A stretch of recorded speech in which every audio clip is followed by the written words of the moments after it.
tell me when. Take one.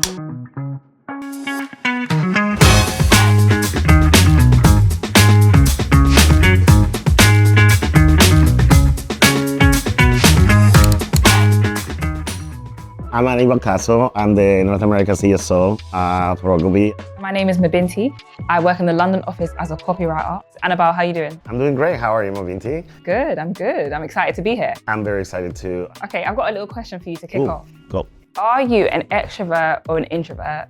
And how do you think that affects your working style? Look, I'll tell you the truth. No one believes me when I say that I'm an introvert. I am an introvert.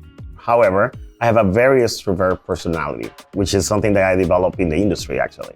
As a kid, I grew up in a very populated family. I'm one of 10.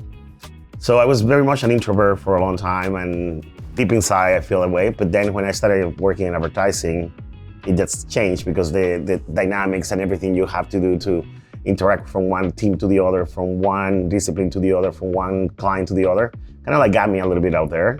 There's also a social element that comes with this industry. So I'm an introvert at heart, I'm an extrovert in practice. Hey, I like how you put that. I definitely say I'm more on the introverted side. Definitely say a little bit more of an introvert. But I guess in certain scenarios and certain settings, I can be a little bit more extroverted. When I'm with people I'm more comfortable with, definitely say a little bit more extroverted. Actually, I'm curious about something, you don't mind me asking, but how did you get into this whole thing? How did you get into the industry? How did you get into what you do? Because copywriting is I'm happy to be honest, I wanted to be a copywriter. Didn't make it cut. But I'm curious how you got into the industry. When I was like, I want to say 17 or 18, I came to an event at Ogilvy. It was like something like my sixth form had organized, and they told us all about advertising and all this cool stuff and like brands and digital. And I was like, okay, this is really fun. Around the same time, I went to like a youth event with one of my friends and I heard a poem, and I was like really, really inspired. I was like, this is sick. And it made me want to like write poetry. And from there, I slowly started like writing poems, writing poetry in my own time. And that kind of blew up. Probably like a year or so later, I thought about how I could kind of marry the two. So I was really interested in like marketing and brands, but I also enjoyed writing. Somewhere, I think in lockdown, I saw an opportunity come up to work at Ogilvy, and I applied to be a content producer. And then when I came here, I came on the PIPE program, which is sort of like an apprenticeship program for like young, fresh talent.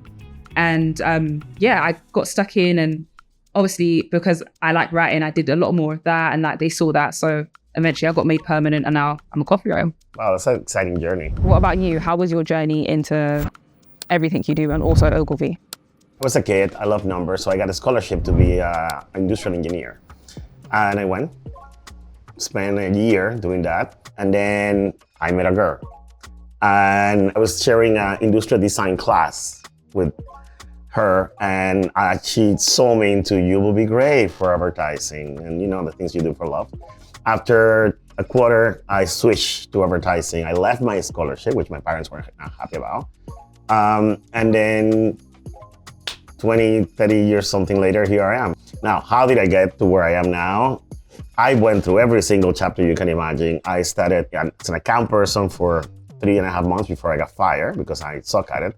Then I went and became a media person, and that was beautiful. If you combine math with that, it makes a lot of sense. And then from media, I went to comms, and then from comms, I actually remember being it was a multicultural agency here in New York when I moved here.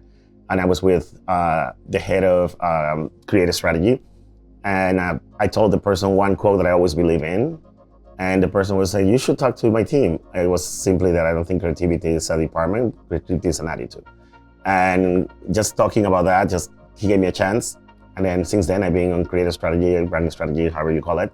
And speaking of that, because that happens when I was young, I have a question for you. It's like, now when you look at the journey you went through and where you are and the journey you're getting into, is there any advice that you will, if you think back, you will give to your younger self about what to do, what to not do, what's good, what's bad, what's exciting? Is any advice at all? Yeah, I definitely have a few pieces of advice. The first one would be, this sounds like really backwards, but don't listen to people's advice.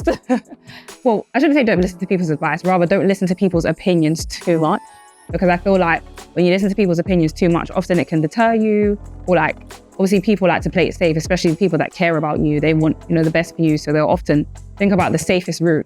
But at the end of the day, only you know what's best for you. And especially when, you're at the beginning of your career, you're trying to explore, you're trying to see what the options are out there.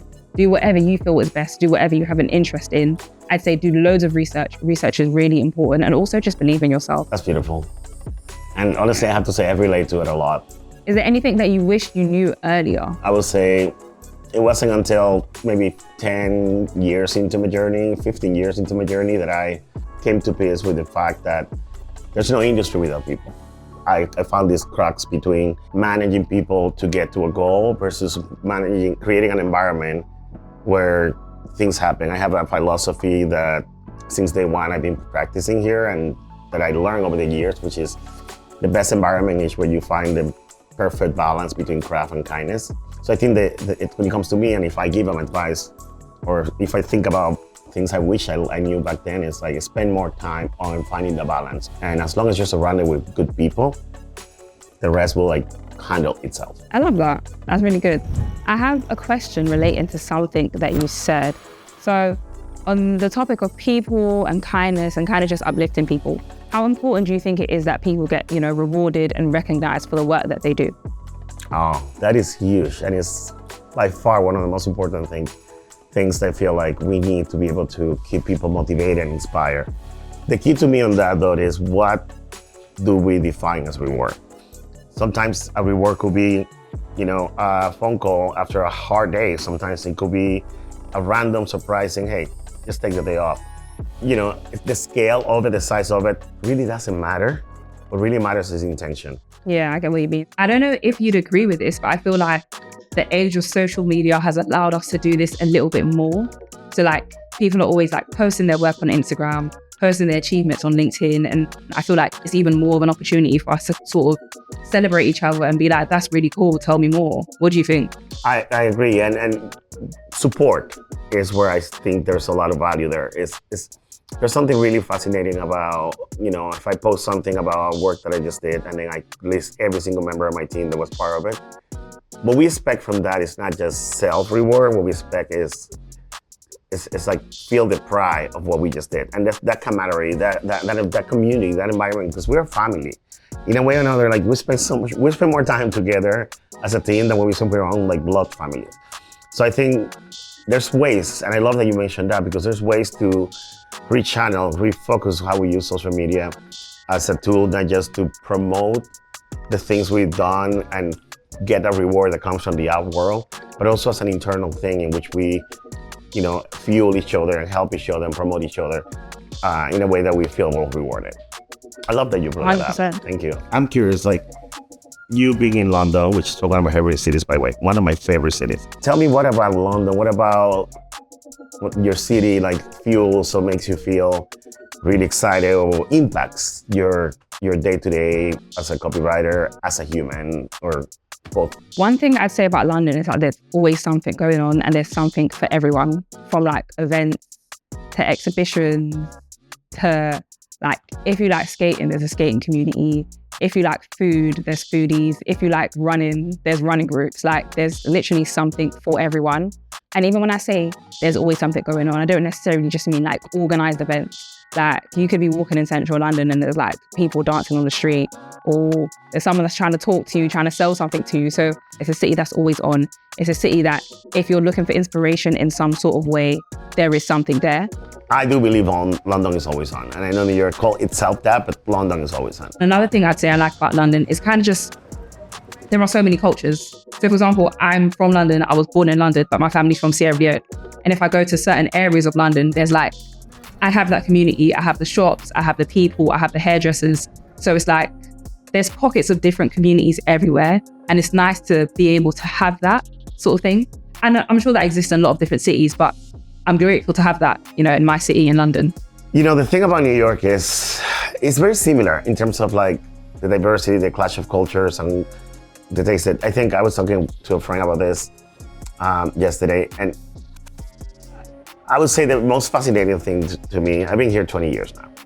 I left twice, I came back twice, because it was not New York. That was the reason why I came back. It's after 6 years somewhere, a year and a half somewhere else, I came back.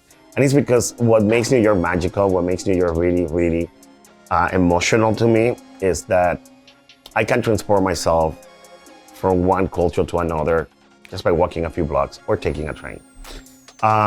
Like I told you, I'm Dominican, and one of my favorite places in New York is an area called Washington Heights, which is essentially mini Dominican Republic.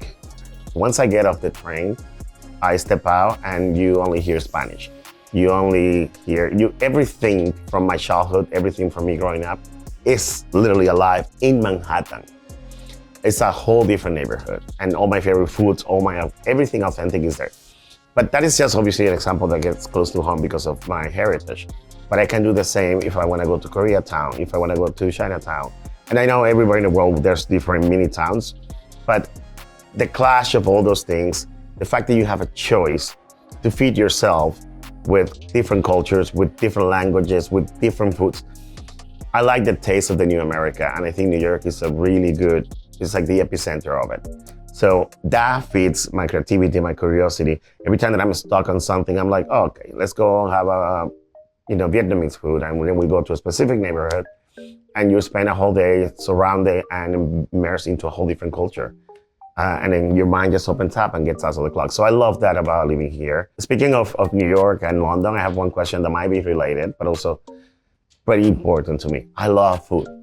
So I want to ask you, if you have one food, if you could pick like one food that you just like, look, this is it. This is a food that's gonna define my day, make my day better. What would that be? I always talk about food. I love food. I hate this question because I feel like my answer is really, really boring. But, okay, can it be a meal as opposed to like one food item? Is that okay? What are you? If I had one meal, it would be fried rice, but like West African fried rice with grilled chicken and plantain. That'd be my meal. That's it. Oh my God, I can't believe the similarities. I also gonna go to something very close to my heart, but I'm gonna be very specific.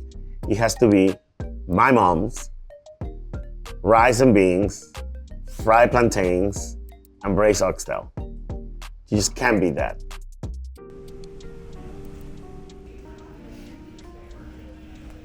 Mabinty, if you allow me to say, thank you so much for being such a kind, inspiring, and awesome human. This is the best way. I mean, I love the time zone because you just set up the pace for my day. And I'm hoping that you had also as much fun as your day is coming to an end. Thank you so much for this. This is really, really a modern exchange, and I love this. Thank you so much, Anibal. It was amazing to talk to you. I love your energy and everything you brought to this conversation today. So thank you. And I hope we can speak again. Oh, we will, trust me. Have a wonderful weekend. You too.